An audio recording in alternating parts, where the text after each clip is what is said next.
Pada zaman dahulu, di sebuah desa di Sumatera Utara hiduplah petani bernama Toba. Ia hidup sebatang kara. Setiap hari ia bekerja dengan menggarap sawah dan mencari ikan di sungai. Hal ini ia lakukan untuk memenuhi kebutuhan hidupnya sehari-hari.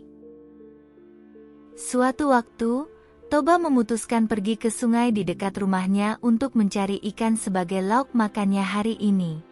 Berbekal sebuah kail, umpan, dan tempat ikan, Toba langsung menuju ke sungai. Sesampainya di sungai, Toba melemparkan kailnya. Sembari menunggu, Toba lantas berdoa, "Ya Tuhan, semoga hari ini aku mendapatkan ikan yang banyak." Seolah doanya dijawab oleh Yang Maha Kuasa, tak lama kail yang dilemparkannya terlihat bergoyang-goyang. Toba segera menarik kail tersebut dan ia kegirangan karena ternyata ikan yang didapatnya kali ini sangat besar. Sesaat Toba memandangi ikan hasil tangkapannya itu, ikan tersebut berwarna kekuningan dengan sisik yang kuning keemasan. Pantulan sinar matahari semakin membuat sisiknya tampak berkilauan. Seumur hidup, ia belum pernah melihat ikan dengan bentuk dan warna seperti ini.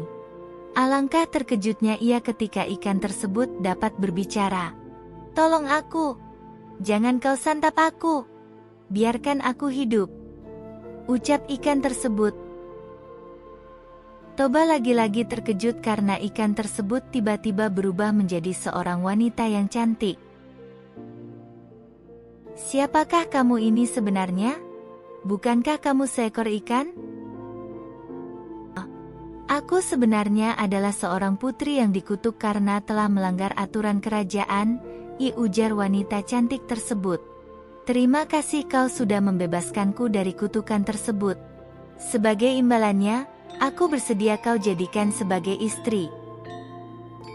Sebelum melakukan pernikahan dengan Toba, wanita tersebut lantas mengajukan satu syarat sebagai permintaan.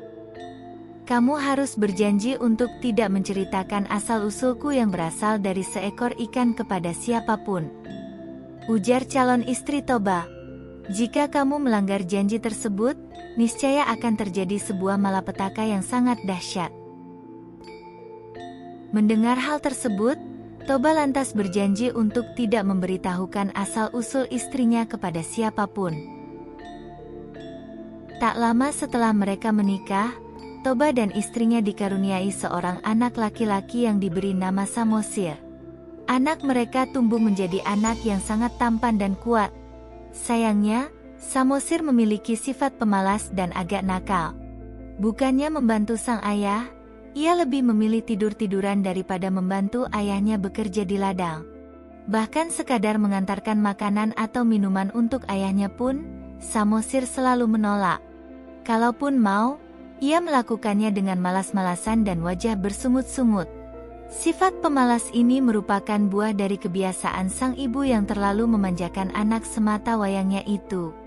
Apapun yang Samosir minta, pasti akan diusahakan oleh sang ibu.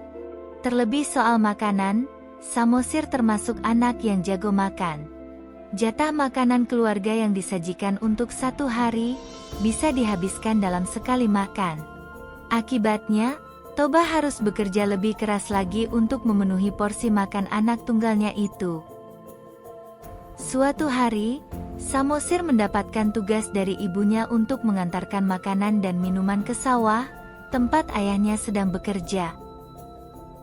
Tetapi yang terjadi, semua makanan yang seharusnya untuk ayahnya dihabiskan oleh Samosir. Setelah itu, ia tertidur di sebuah pondok. Sementara ayahnya karena sudah tidak kuat menahan lapar, akhirnya memutuskan untuk pulang ke rumah. Di tengah perjalanan pulang, Toba melihat anaknya sedang tertidur di pondok. Ia langsung membangunkan anaknya, "Hei Samosir, bangun!" Ia kemudian langsung bertanya pada anaknya, "Imana makanan untuk ayah?" "Sudah habis kumakan," jawab Samosir. Mendengar hal tersebut, Toba murka dan memarahi anaknya. "Anak tidak tahu diuntung. Dasar anak ikan!" umpat Toba tanpa sadar bahwa ia telah melanggar janjinya kepada sang istri. Setelah mengucapkan hal tersebut dan melanggar janjinya, Dari bekas injakan kaki Samosir tiba-tiba menyemburlah mata air yang sangat deras disertai dengan turunnya hujan dan petir.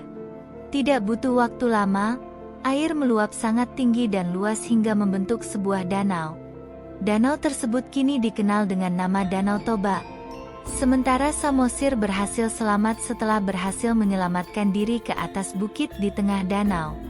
Disinilah awal mula kisah Danau Toba tercipta dan menjadi legenda hingga sekarang, sementara pulau kecil yang ada di tengah-tengah Danau Toba disebut dengan Pulau Samosir.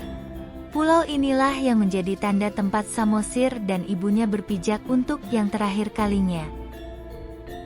Dari kisah Danau Toba ini, ada banyak pesan moral yang bisa dipetik. Salah satunya adalah pentingnya untuk menjaga kepercayaan dan tidak mengingkari janji. Selain itu, sebagai anak hendaknya berbakti kepada orang tua dan tidak mengambil hak orang lain. Demikian kisah legenda kita hari ini. Jangan lupa untuk subscribe, like dan komen, agar kalian tidak ketinggalan kisah selanjutnya. Salam dongeng.